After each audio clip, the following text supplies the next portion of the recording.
Good morning. আর আজকে সকালটা শুরু করলাম দেখো কফি দিয়ে। তো কফি খেয়ে নিলাম। আর এদিকে দেখো আমার ভাত হয়ে গেছে, আর ডিম সিদ্ধ আর আলু সিদ্ধ বসিয়েছি। ডিমের ঝোল আর ভাত আপাতত সকালে করব, তারপরে আবার দেখা যাক দুপুরে কি করব। এই দেখো ডিম সিদ্ধ হয়ে গেছে আর আমি ডিমটাকে ছুলে নিয়েছি। তো এখন বাজে দুপুর 1টা, আর আমি দেখো ডাল করছি। আর এদিকে সকালে আজকে জামা কাপড় কিছু কাচা হয়নি, সেগুলো দেখো এই যে কলে রয়েছে, বাসনও রয়েছে, অনেক কাজ আছে। তো আমি বাসনগুলো আগে প্রথমে মেজে নিচ্ছি। তো বাসনটা ধুয়ে তারপরে জামা কাপড়গুলো ধোবো। অনেক বাসন ছিল আজকে, সকাল থেকে অনেক কাজ ছিল, তো সেই কারণে সকালে করতে পারিনি। তো এখন দুপুরবেলা বসেছি এগুলো করতে। তো বাসনগুলো মেজে তারপরে আমি জামা কাপড়গুলো কাচবো।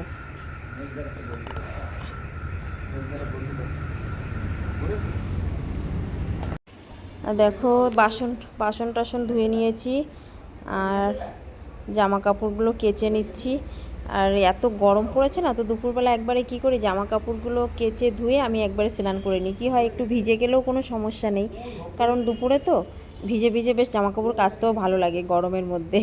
তো সেই কারণে সকালে আর কাচাকাচি করিনি, এই কারণে আমি দুপুরবেলা কেচেছি। আর অনেক জামা কাপড় ছিল আজকে। তো এখন বাসন টাসন ধুয়ে এখন জামা কাপড়গুলো ধুয়ে নিয়ে তারপরে স্নান করব। স্নান করে তারপরে চিকুসোনাকে খাওয়াতে হবে। তো দেখো আমার কাঁচা হয়ে গেছে, আর আমি জামা কাপড়গুলো শুকা দিয়ে দিচ্ছি। কত রোদ দেখো, মানে এখন প্রায় 1:45 বাজে, 1:45 2টো মনে বেজে গেছে।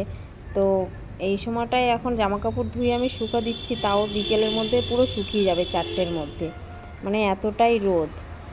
তো রোদের এতটাই তাপমাত্রা যে অসুবিধা হয় না, দুপুরে ধুলেও ঠিক শুকিয়ে যায়, জামা কাপড় ভেজা থাকে না। আর এই পাড়া দিচ্ছি দেখো, পায়ের নিচে মনে হচ্ছে কি পুরো গরম লাগছে। আমি জামা কাপড় শুকা দিচ্ছি, তো পাড়া দিচ্ছি, মানে এত রোদ যে পুরো পাথরগুলো সব গরম হয়ে গেছে। আর এদিকে দেখো সন্ধে হয়ে গেছে, আর আমি আজকে কটা বাদাম নিয়ে এসেছি। অনেক দিন হয়েছে বাদাম খাই না, তো বাদামওয়ালার সঙ্গে দেখা হয়ে গেল রাস্তায়, তো কটা বাদাম নিলাম। দেখো চিকুসোনাও বাদাম খাচ্ছে।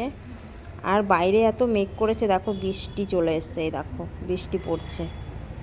তো বেশ ভালোই লাগছে। সারাদিন এতটাই গরম দিয়েছে, এত গরম দিয়েছে, তারপরে যে একটু মানে বিকেলের দিকে যে বৃষ্টি হচ্ছে, এতেই মানে শান্তি।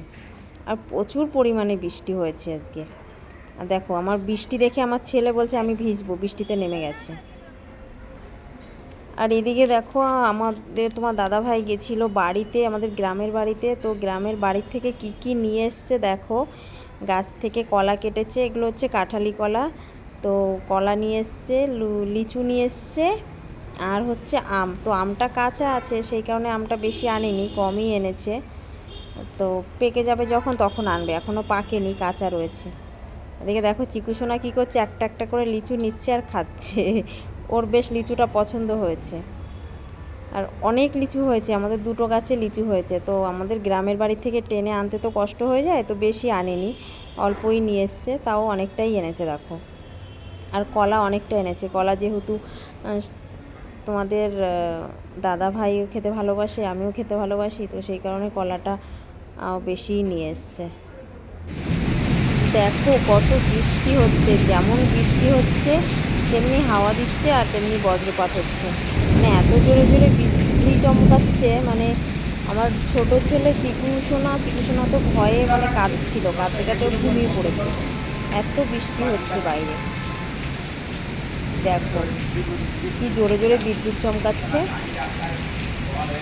এই দেখো দেখো কত হাওয়া দিচ্ছে দেখো, মানে প্রচুর বৃষ্টি হয়েছে। একদিকে ভালো হয়েছে, বৃষ্টিটা হয়েছে একটু, মানে ঠান্ডা লাগছে, বেশ ভালোই লাগছে। আর এক বৃষ্টিতে দেখো অবস্থা, পুরো জল জমে গেছে, আমাদের গেটের সামনেও জমে গেছে, আমাদের বাড়ির ভেতরেও জল জমে গেছে, অনেক বৃষ্টি হয়েছে। তো এখন ভালোই হবে, রাত্রে সবাই ভালোভাবে ঘুমাতে পারবে যাদের যাদের ওখানে বৃষ্টি হয়েছে। তো ভিডিওটা আজকে আর বেশি বড় করলাম না, ছোট ভিডিও। সবাইকে থ্যাংক ইউ, আর প্লিজ সবাই আমার চ্যানেলটাকে একটু সাবস্ক্রাইব করো। টাটা, বাই বাই, সবাই ভালো থেকো।